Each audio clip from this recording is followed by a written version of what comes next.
Boa noite, companheiros. Boa noite, Célia. Boa noite, Nivaldo. Então, com muita alegria, mais uma segunda-feira, às 8 da noite, estamos aqui para darmos continuidade ao nosso estudo.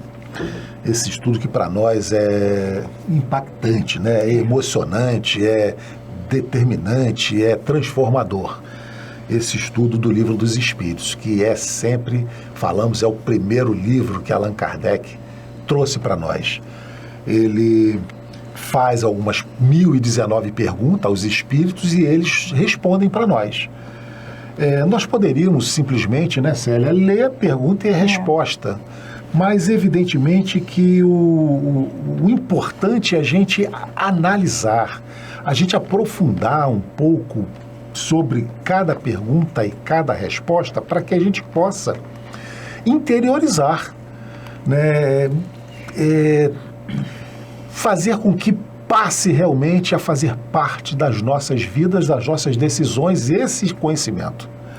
É claro, Nivaldo, você sempre, de vez em quando, você coloca, né, que essas perguntas e essas respostas, a gente procura dar um esclarecimento dentro das nossas condições. Né? Do momento em que a gente vive, porque é como você fala, é claro que tem estudos desse livro muito mais aprofundados. Mas uma coisa nós temos a certeza, né, de que estamos aqui de coração aberto, querendo, necessitando tanto quanto vocês. E essa conversa, o que a gente interpreta, que a espiritualidade vem nos esclarecer, é o que podemos dar. Essa importância, Célia, de nós pegarmos essa pergunta e essa resposta de Kardec, lá de 1867, e a gente trazer para a nossa vida de agora. O que a gente pode raciocinar, trazer para agora.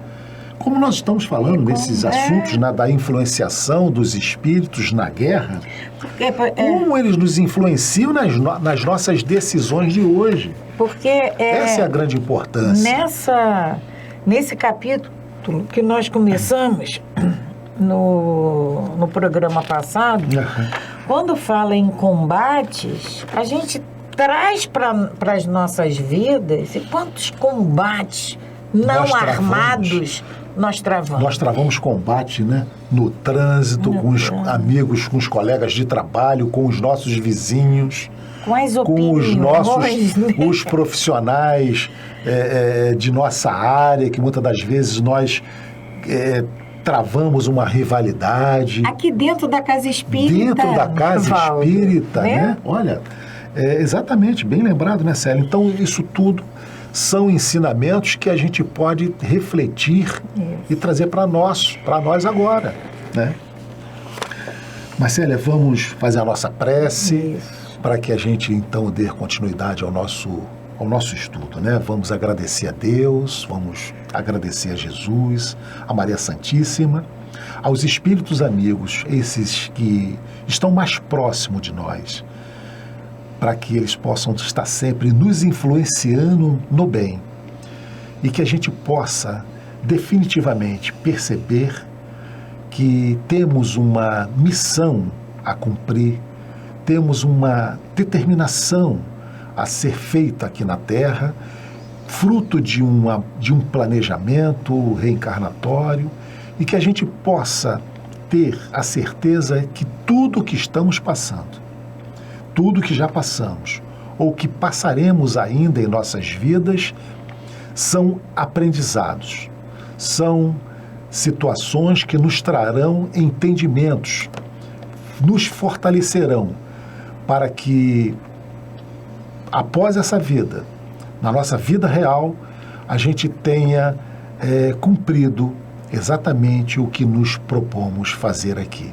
E com isso, evidentemente, estaremos um pouquinho mais evoluído, um pouquinho mais à frente do que quando viemos iniciar esse projeto.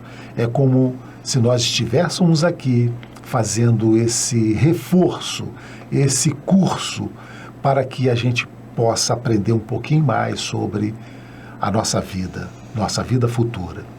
Que Jesus nos abençoe, nos ilumine, que Maria Santíssima nos traga sempre essa bênção do entendimento e da compreensão para todos nós. Graças a Deus. Graças a Deus. Célia, estamos no capítulo 9 ainda, falando sobre a intervenção os espíritos durante o combate, as guerras, né? O capítulo 9 é da intervenção dos espíritos no Célia, mundo antes, corporal. vamos fazer a nossa reflexão. Ah, tá. Né? Vamos lá. Vamos fazer a reflexão que a gente faz da noite. E hoje vai ser mostrado para vocês o panfleto, né? Que diz assim: confie no tempo de Deus. Toda espera tem seu propósito. E não é verdade? Muitas das vezes a gente quer que as coisas aconteçam no nosso tempo. Nós queremos que tudo se faça como um passe de mágica. Mas não é assim. Tudo vai acontecer de acordo com o tempo de Deus, que é diferente do nosso.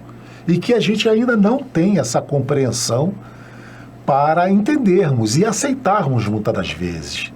E acontece que muitos de nós até ficamos de mal com Deus, porque oramos, pedimos e as coisas não acontecem. E aí trocamos de mal com Deus, porque, poxa vida, brigamos tudo que eu quero, mesmo brigamos, com né? ele. Poxa, mas sério? eu quero, eu rezei, eu pedi e não me aconteceu. Sabe por quê? Porque ele sabe o que é melhor para nós a cada momento. Como aquele pai que, ao lidar com aquela criança pequena que ainda não tem discernimento dos perigos da vida, não deixa que ela brinque com uma faca, com um canivete, que ela se aproxime de uma tomada para colocar o dedo. Sim. Então, esse pai que tem esse cuidado com esse filho, é Deus conosco. Tem um capítulo, tem uma passagem do Evangelho, não sei se é estranha moral ou se sede perfeitos, eu não lembro. Mas que diz assim, que a gente vê o mal, aquele devotado ao mal progredir. E aquele devotado ao bem, nada dá certo. Mas aí a gente sabe também que a justiça de Deus se fará. Mas a gente quer ver a justiça ser feita. E às vezes ela não vai ser feita naquela encarnação. Exatamente. Não vai ser na próxima, mas ela vai ser feita. Mas o tempo de Deus é diferente do nosso tempo. Mas a gente quer ver, a gente quer na hora, a gente quer, se possível, ver agora. Sério, aí a gente aí muitas das vezes a gente não está falando mais em justiça, estamos falando em vingança. E a nossa... A gente inverte esses valores. Né? E aí, vamos analisar. Não é isso? Não é a satisfação de um prazer meu. Eu sabia que um dia, mais cedo ou mais tarde, ia acontecer. A gente quer poder falar isso.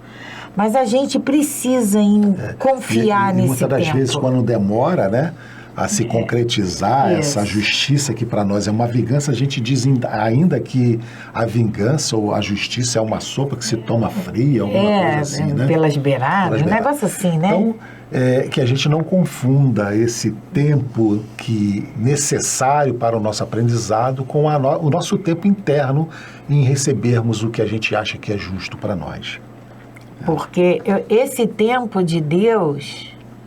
Porque muitas das vezes, como o Nivaldo falou, muitas das vezes a gente deseja muito uma coisa agora.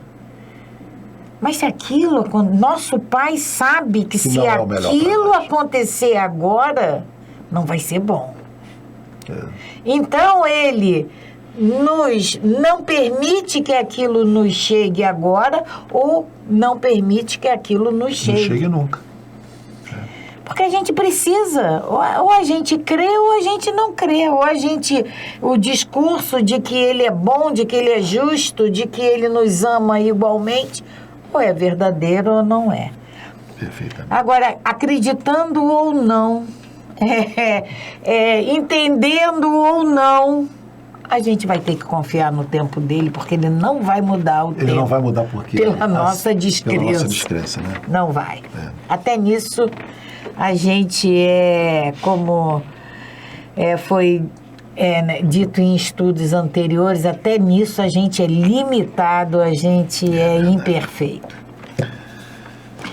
Então, nós estamos na questão 546. 546. Mas a gente vai voltar ainda um pouquinho na... Um pouquinho na 545, né, Célia? Porque na 545, Kardec está perguntando sobre o uso de um general que tem esse dom especial da dupla vista. Perfeito. Então, essa dupla vista nada mais é, né, Nivaldo, do que a intuição. É uma premonição. A gente vê, agora mesmo eu teve um filme sobre a Segunda Guerra Mundial, em que os aliados, eles iriam cair numa emboscada. E aí, o general... ele tem a intuição, quem estava comandando aquele pelotão, comandando aqueles homens, tem a intuição, não vamos atacar. E não atacaram. E era realmente uma emboscada.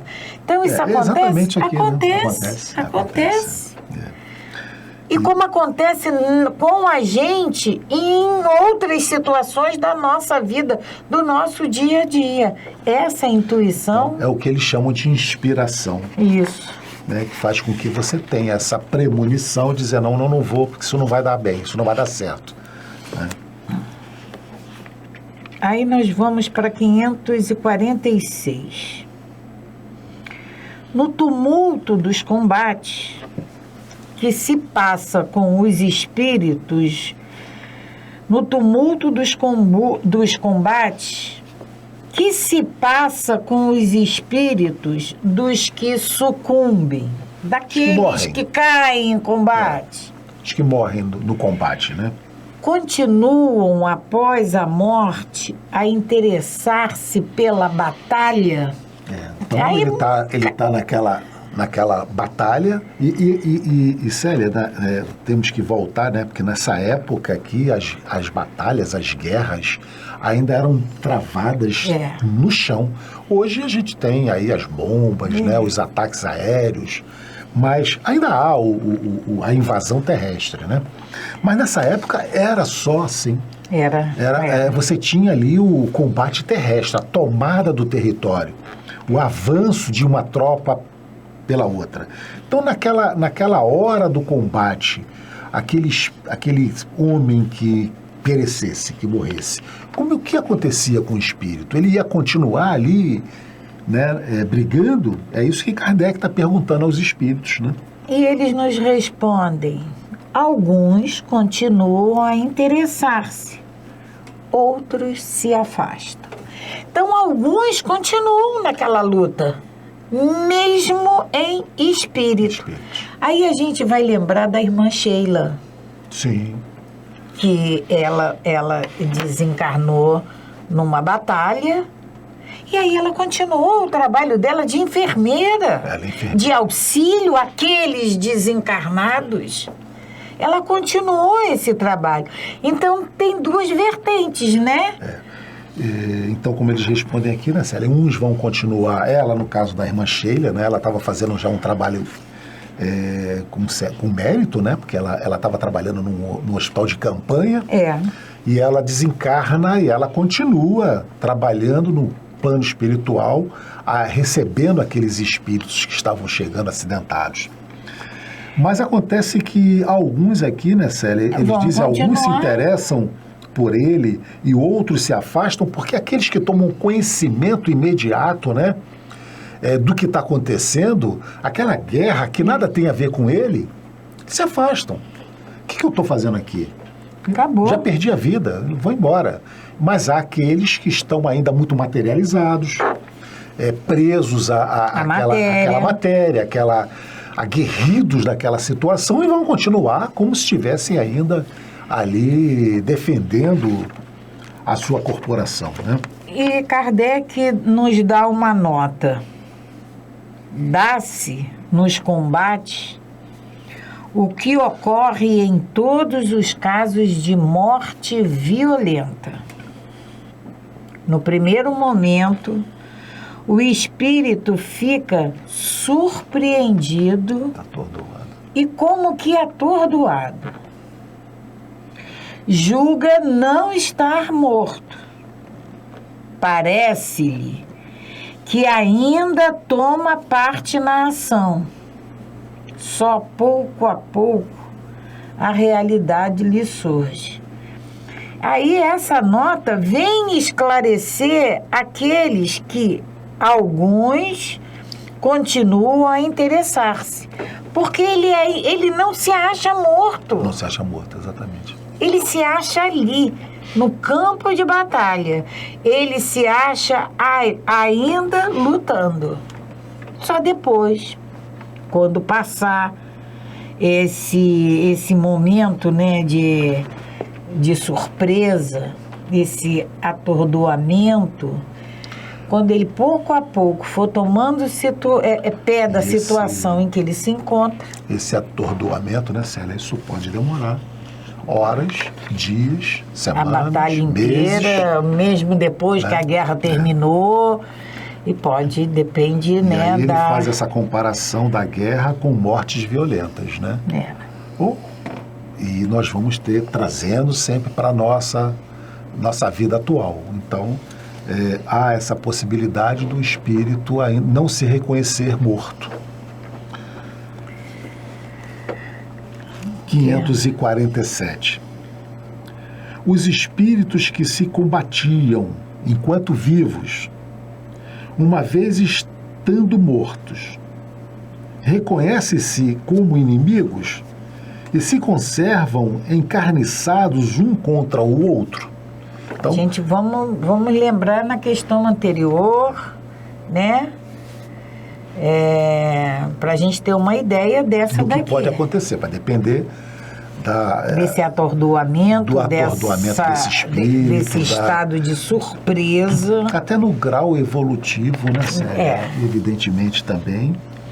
Então, eles respondem que, nessas horas, o espírito nunca está impassível. No meu está assim, nunca está calmo. Calmo, né? No primeiro momento, ele pode ainda querer mal ao seu inimigo e até persegui-lo. Porém, quando as ideias lhe retomam, quando ele acerena, né, vê que sua animosidade não tem mais sentido. Todavia, pode ainda dela conservar traços mais ou menos fortes, conforme o seu caráter.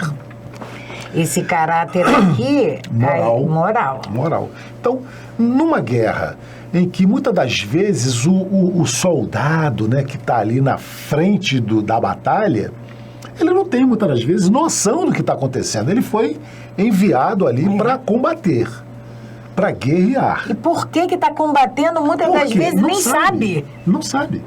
Então, quando acontece dele perecer em combate, ele pode simplesmente continuar, ainda está com sangue quente, ele pode continuar, mas ele também pode perceber que não há mais motivo nenhum para ele continuar lutando, guerreando com aquele irmão que ele não tem motivo nenhum para combatê-lo, né? Então, mas a espiritualidade também nos diz que não é impossível que ela permaneça. Ele pode permanecer, se ele tiver, né, Célia, ainda se vendo naquela disputa, ele vai continuar. Né? Essa questão tem um desdobramento que é o item A. Ainda percebe o ruído das armas? Continua ouvindo? Sim, perfeitamente. Ele está ali. A gente sabe que o espírito, ao desencarnar, ele continua vendo e ouvindo. Nós é que não conseguimos vê-lo e ouvi-lo, mas ele nos ouve. Né? Então, esses espíritos que morrem no campo de batalha ou que morrem, desencarnam na nossa vida atual, no nosso momento, eles continuam vindo, sim. Nós é que não vamos vê-lo nem ouvi-los. Mas é todo aquele barulho da característico guerra, né? Do campo de batalha, eles continuam ouvindo, vivenciando aquele cenário inteiro. Aí a gente vê esses relatos desses combatentes que retornam, encarnados que retornam. Eles não ficam com aqueles traumas, com aquelas... Todos. Dorme e aí está lá no campo de batalha. Ou seja, na mente dele, aquilo não se apaga. A mesma Trazem coisa. os traumas da guerra. No né? espírito. E esses espíritos, né, Célia, já que você falou também nisso, evidentemente que no plano espiritual eles também vão precisar de um tempo para limpar essas imagens do seu psiquismo, né? E vão, com certeza, vão ser tratados, vão ser acolhidos. Ninguém fica ao léu. Sem acolhimento. Né? A 548. O espírito que, como espectador, ele está vendo, assiste calmamente a um combate, observa o ato de separar-se a alma do corpo. Como é que esse fenômeno se lhe apresenta à observação? Aqui, Nivaldo... Entender a pergunta primeiro, né? O espírito... Um espírito, um desencarnado. Ele está assistindo a guerra. Ele vê quando um outro é alvejado e vê a morte. Ele vê? Vê a morte, não. Ele vê o espírito saindo do corpo. Do corpo. Ele já é um espírito que está assistindo a guerra. E no momento em que um soldado, né, é atingido e vem a óbito, esse espírito vê o outro espírito saindo do corpo, né? E aí a primeira pergunta dele, né, a segunda, né, Célia, é como esse fenômeno se apresenta para ele? Ele vê? E como é que se apresenta para ele? Como é que ele reage? Como é que ele vê aquilo? Né? E a espiritualidade nos diz: raras são as mortes verdadeiramente instantâneas. Na maioria dos casos, o espírito, cujo corpo acaba de ser mortalmente ferido, não tem consciência imediata desse ato. Então, muitas das vezes, é o que a espiritualidade está nos dizendo. Porque a gente, quando vê, graças a Deus, a gente não tem, né? Essa visão. Mas quando nos apresentam, assim, documentários, o soldado é atingido e pá, ele cai morto. O que a espiritualidade está nos dizendo é que esse corpo caiu mortalmente, mas o espírito ainda não tem consciência de que ele não tem mais esse corpo. Então, repetindo, na maioria dos casos, o espírito cujo corpo acaba de ser mortalmente ferido não tem consciência imediata desse ato. Eu imagino, Nivaldo, foi alvejado, mortalmente caiu. Ele se levanta e continua. Continua a batalha. Porque ele está naquele corpo, ele ainda não tem consciência que aquele corpo não é dele. Não está mais com ele. Somente quando ele começa a reconhecer a nova condição em que se acha,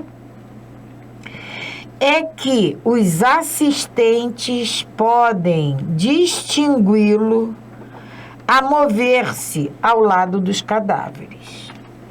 Repetindo, somente quando ele começa a reconhecer a nova condição em que se acha, De espírito, né?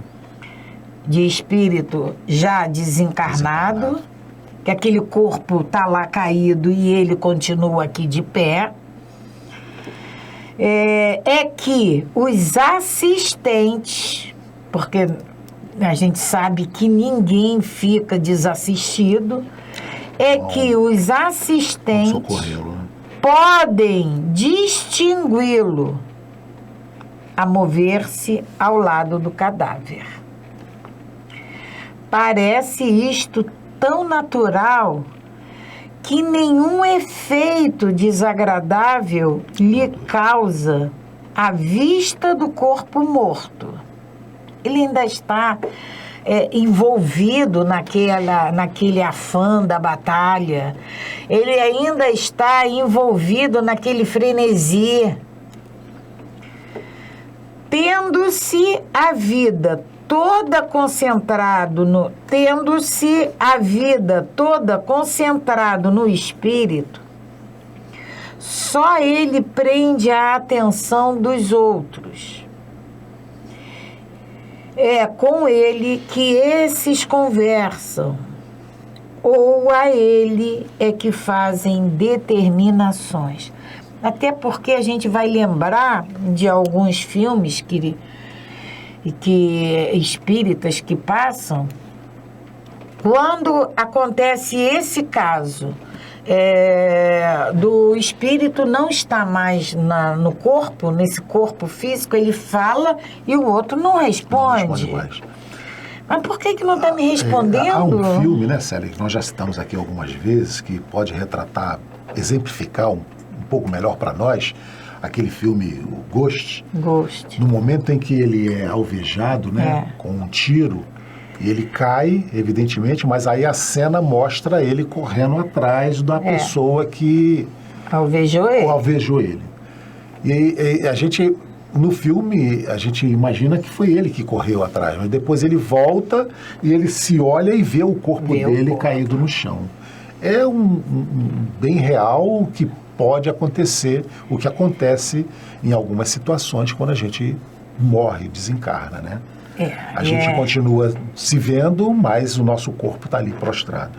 E como a espiritualidade nos diz, e aí você usou esse exemplo do Ghost, parece isso tão natural que nenhum efeito desagradável lhe causa a vista do corpo morto. Exatamente.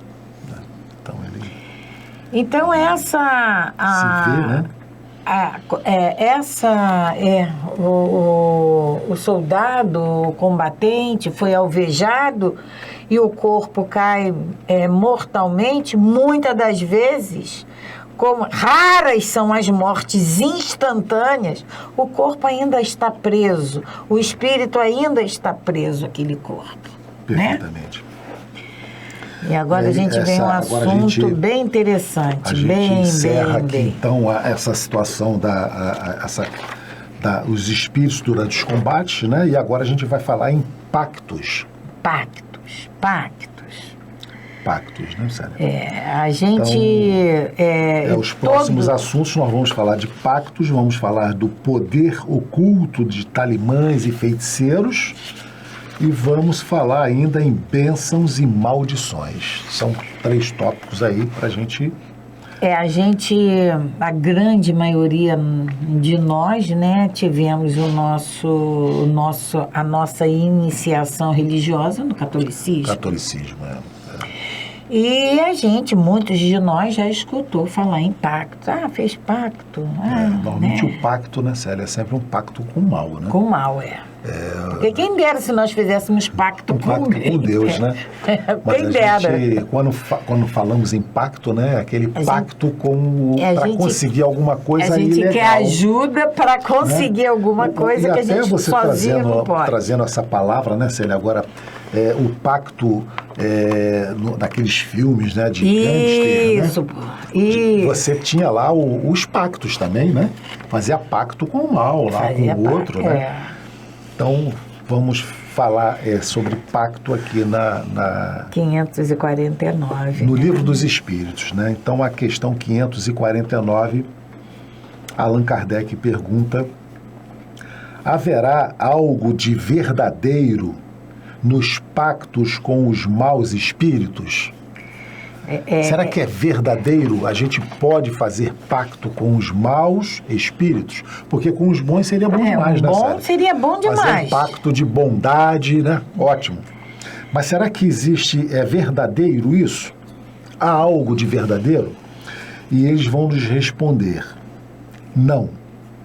Não há pactos. Não há pactos. Eles são taxativos. Não há pactos, né? Porém, olha, porém, né?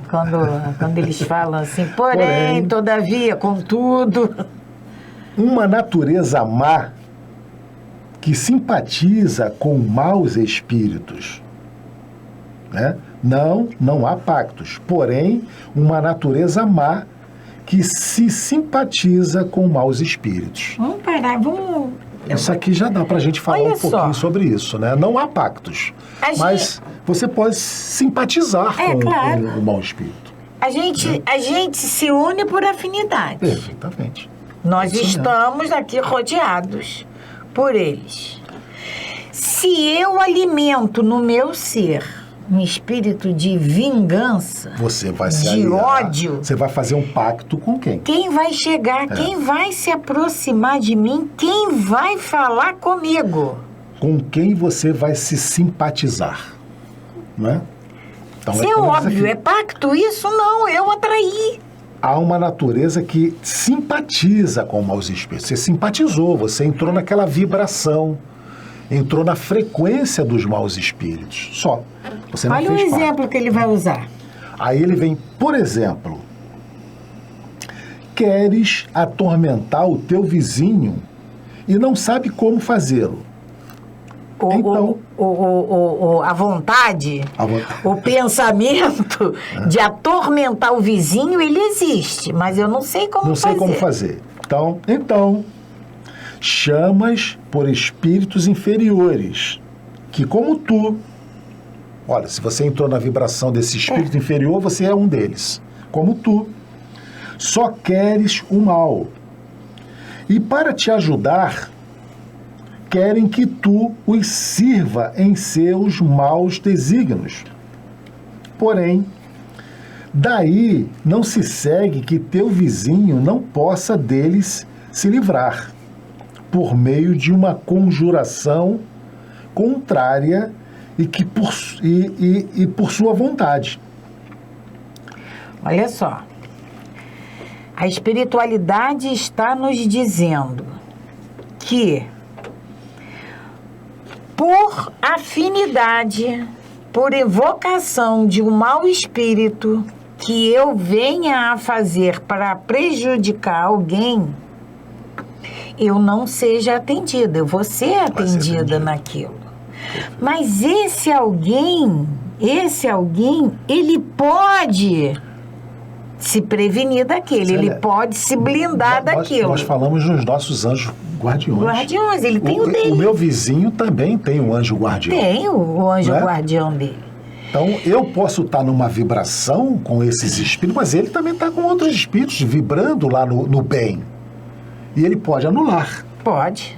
Né? Ele pode anular. Se ele estiver na mesma sintonia minha e desse que eu invoquei, aí é um prato cheio. Perfeitamente. É juntar a fome com a vontade de comer. Mas se ele estiver numa vibração diferente... Se ele estiver numa outra vibração, esse pacto não vai chegar. Não vamos conseguir nada. E ninguém vai conseguir também contra nós, né?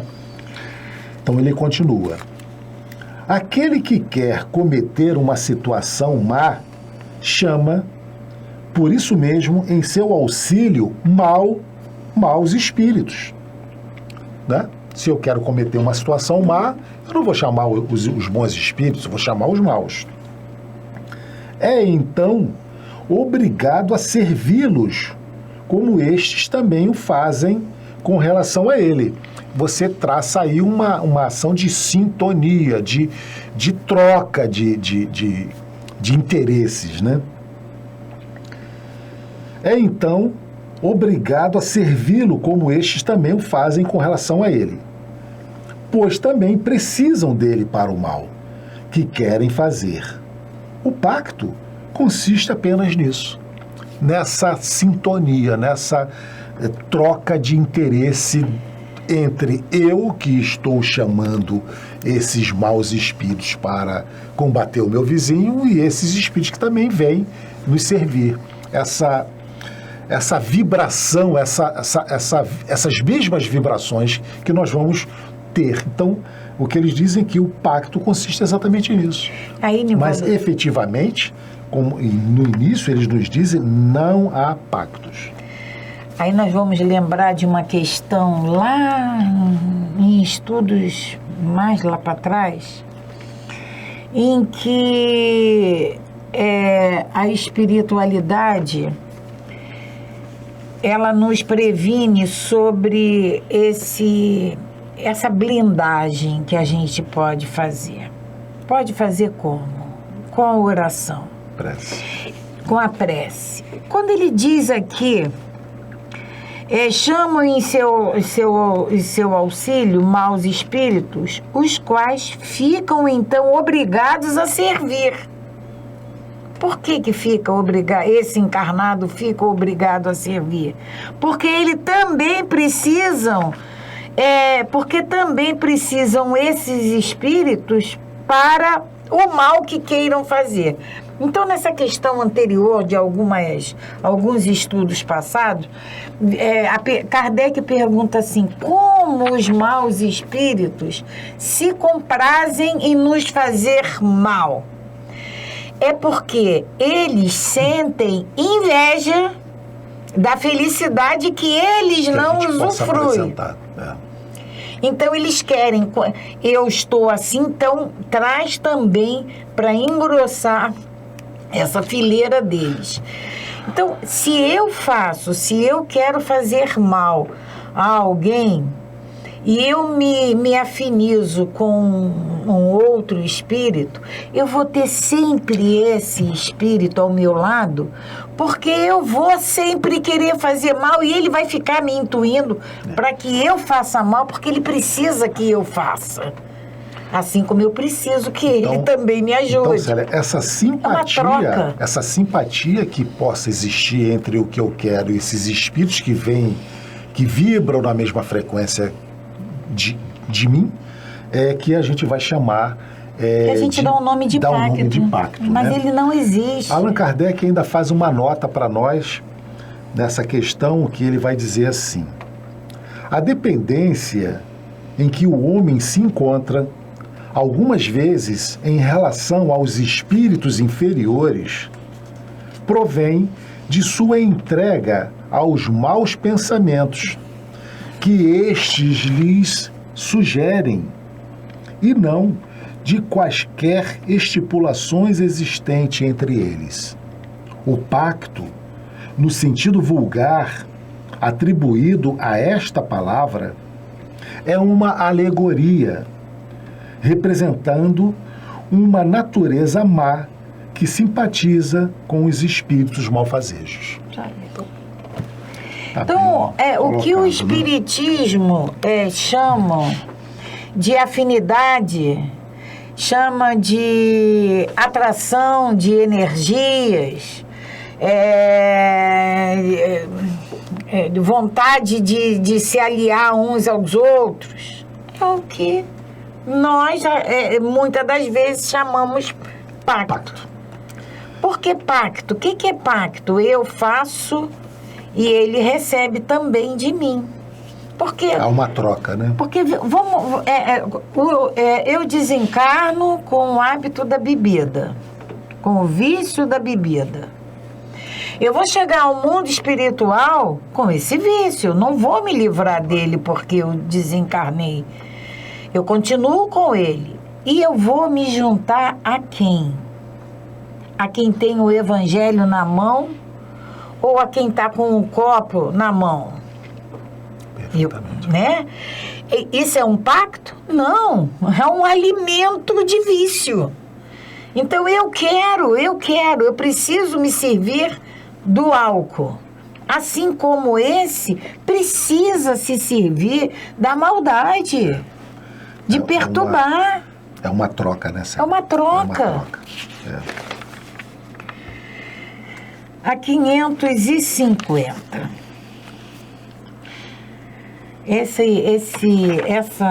Essas duas questões sobre pacto né, uma coisa que...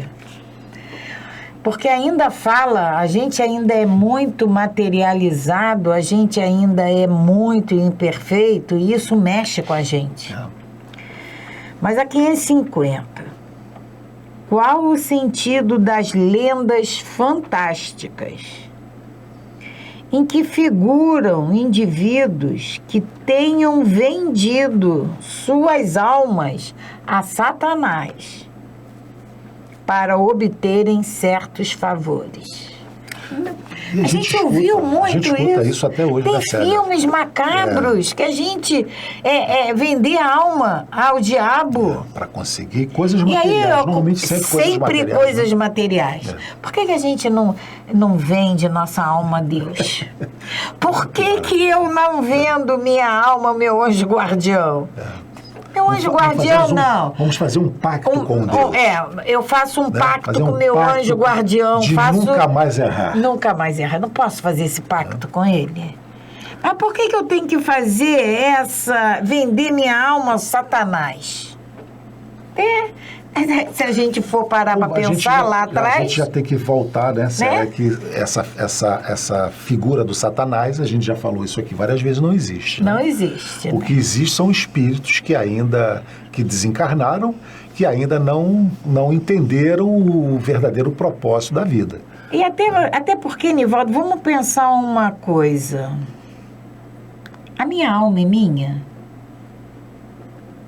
Ou é de Deus? Nós fomos criados por Deus, né? Mas a alma simples e segurança. Só Ele pode dar fim a ela, né? Só Ele. E Ele não vai dar fim a uma coisa que Ele criou. Então, como é que eu vou vender minha alma para o outro? Nem ela é minha. Ela pertence a meu pai. Então, essa é uma alegoria, né? É uma alegoria. Diz assim, qual o sentido das lendas fantásticas? Lenda fantástica. A espiritualidade nos diz... Todas as fábulas encerram um ensinamento e um sentido moral. O vosso erro, o nosso erro, né? Consiste em tomá-la ao pé da letra. Isso a que te referes é uma alegoria que se pode explicar desta maneira. Aquele que chama em seu auxílio os espíritos para deles obter riquezas ou qualquer outro favor, rebela-se contra a providência. Renuncia à missão que recebeu e às provas que lhe cumpre suportar neste mundo. Nivaldo, eu acho que a gente... Vamos dar uma paradinha na questão, porque ainda tem uma... 550, né? Ela ainda é longa. Uma resposta longa e o nosso tempo está inspirando, né? E quando ele fala desse ensinamento moral, a gente precisa se referir a ele nessa resposta da espiritualidade. Com certeza. Vamos parar e retornar. A gente retorna na questão 550. Perfeitamente. Então, agradecendo a presença de todos vocês, agradecendo a essa espiritualidade amiga por todos esses ensinamentos, por todos esses esclarecimentos. Obrigada, Pai, por essa oportunidade de termos em nossas mãos essa codificação, de termos a nos guiar o Evangelho, o Teu Evangelho, Pai. Obrigado ao nosso irmão Kardec por todo o trabalho e que agora podemos usufruir, que podemos nos alimentar nessa fonte riquíssima, riquíssima. Obrigada a toda essa espiritualidade amiga que nos incentiva, que nos orientam sempre nesse caminho de procura desses entendimentos. Obrigada, Pai, obrigada, Mestre Jesus, obrigada aos nossos mentores, obrigada a essa casa por nos abrigar e nos permitir esse contato tão rico. Mestre Jesus, que a Tua presença esteja sempre em nossas vidas. Graças a Deus. Graças a Deus. Paz e bem, paz e luz. Paz, muita paz.